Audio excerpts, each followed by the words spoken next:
Hi, today I'm gonna make a little video, not a little video, actually a long one, on the new car that I just bought. I'm gonna do a little first impression on the nice back roads that I always wanted to ride it at, and I will also go over the evolution of cars that I've had to get to this car, and then just go over my thought process. So a long time ago I used to have, I'm not gonna push the car too much because I'm not too familiar with this area. Try to take it a little bit easier. I'm also gonna keep an eye on the temperature gauge and see how it goes, but this is the very first time I'm gonna push it. I've had the car for about 3 months. I think I'm gonna get rid of the traction control.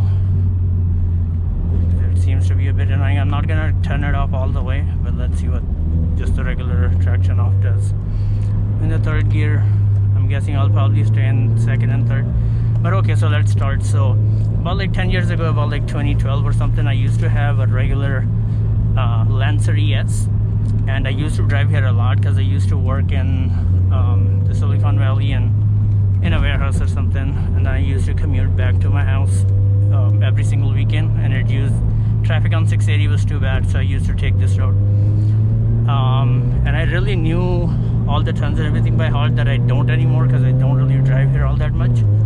But basically I drove that car here and I really like this section of road because there's not a lot of people coming out here.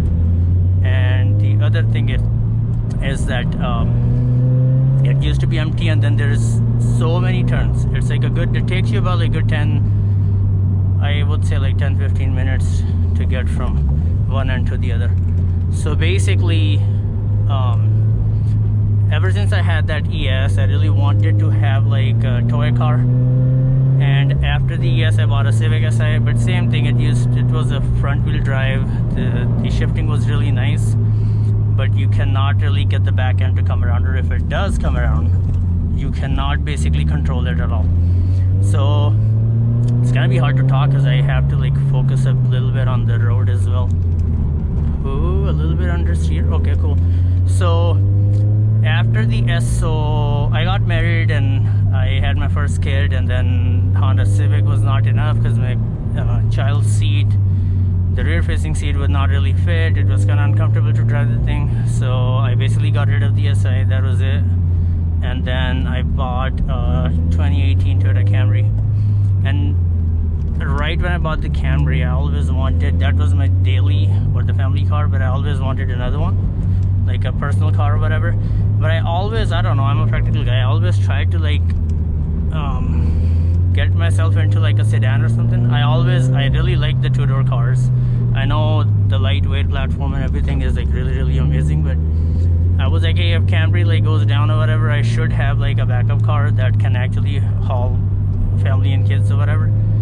And so that is why the very first toy car that I got into was 2008 IS250 stick shift. But the thing is, as soon as I started riding it, somebody had it had built it really nice, put some wheels and suspension and everything on it. But the only issue with the car was that it was too low to the ground. It scraped everywhere, and I hated that. As I said, I'm a practical guy. I could not get over that fact that I had to watch out coming in and out of the driveways. Any speed bumps, I had to go on an angle. That is just not for me. So basically what happened is I got rid of that pretty quickly. It was an open LSD, so I tried to push it in the corners and rain and stuff, and it was kind of unpredictable. So I was yeah, and it felt too heavy. So, and I researched a little bit, and I was surprised that the IS300, the older generation Lexus IS series, did have an LSD, and you could do a clutch damper delete on it, and the clutch feel was kind of garbage too on the 250. I know a lot of people are not gonna like that, but that's the truth. So I got rid of the 250, got in the 300. The 300 was a little bit lighter, was more direct. It was 5-speed. It was a lot of fun too, but same thing, after I did brought it here like twice, and I did not have the most amount of fun, you know what I mean? So I basically got rid of that a few months ago, and then I've been looking, trying to think like, oh, should I get like a 3 Series BMW and modify it a little bit? But then I was like, I don't want to deal with like it getting broken down and all that kind of stuff. So basically, I was looking at these all along, like, and I never found a really good deal. And I was thinking about like, oh, get a high mileage one and just like, I'm gonna beat the car. I'm not gonna drive it a lot, but when I will push it and stuff. So I ended up finding this one with 27,000 miles, so a really good deal. And I went and drove the car. I've only driven one GT86 for just like 5 minutes or whatever, and I did not really get a chance to really push it. This one, when I went in, I told the guy like, hey, I want to drive the car first thing. Like I went on my break and I did not have a lot of time. So he had me get in the car. He had me like take some really sharp turns, and then also I basically pushed the car, checked the brakes, saw like how it launches in first gear at full throttle and all that, and the guy he let me do it. I did not think that was going to be the case, and as soon as I did all that, I was like, that's it, run, sold. So I signed the paperwork, put the down payment, walked away. The next day I came in and took the car. That was like February 17th or 18th, I think.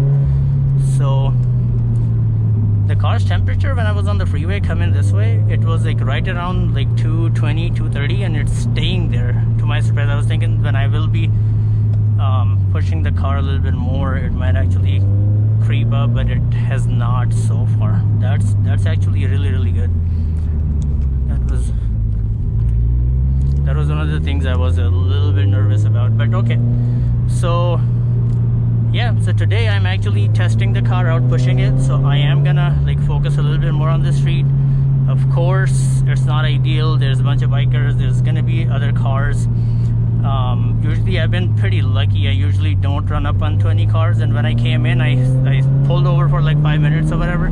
So if there is anyone in front of me, they can actually get out of the way, or actually they have enough lead that I cannot push and get to them, but we'll see. Okay, the brake is pretty solid, man, and the way the car turns in and everything, it's freaking awesome. Let's try it on this corner right here, right there. Damn. Whew. The back end tried to come out a tiny little bit. And here's the other thing, I don't have a lot of experience like sliding the back out or whatever, so I'm not very comfortable with it. So that's why I'm being a bit careful. But this just feels so predictable, and this is not the kind of place where you want to basically push it too much and end up in a ditch or something. So let's see.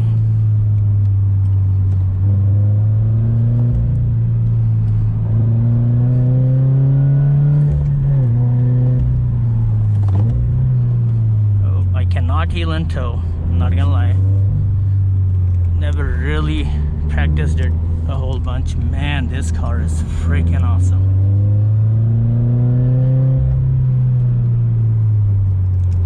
Money well spent. Woo-hoo. Nice. Okay. Oh, this is a nice turn right there. Come in, cut through.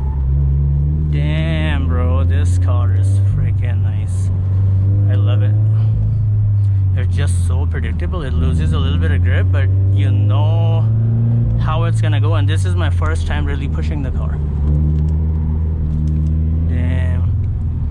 If this road was not this narrow, I would have tried to like drift it a little, but I'm not that stupid. Cool.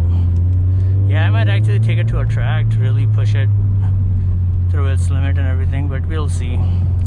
The view is so nice. I'm not really paying attention at all. I'm really focused on the road and if somebody's coming through from the other side or whatever. But man, this is freaking nice. I can actually go between second and third, but same thing, I just don't want to push the car too much on my very first run. Just take it easy.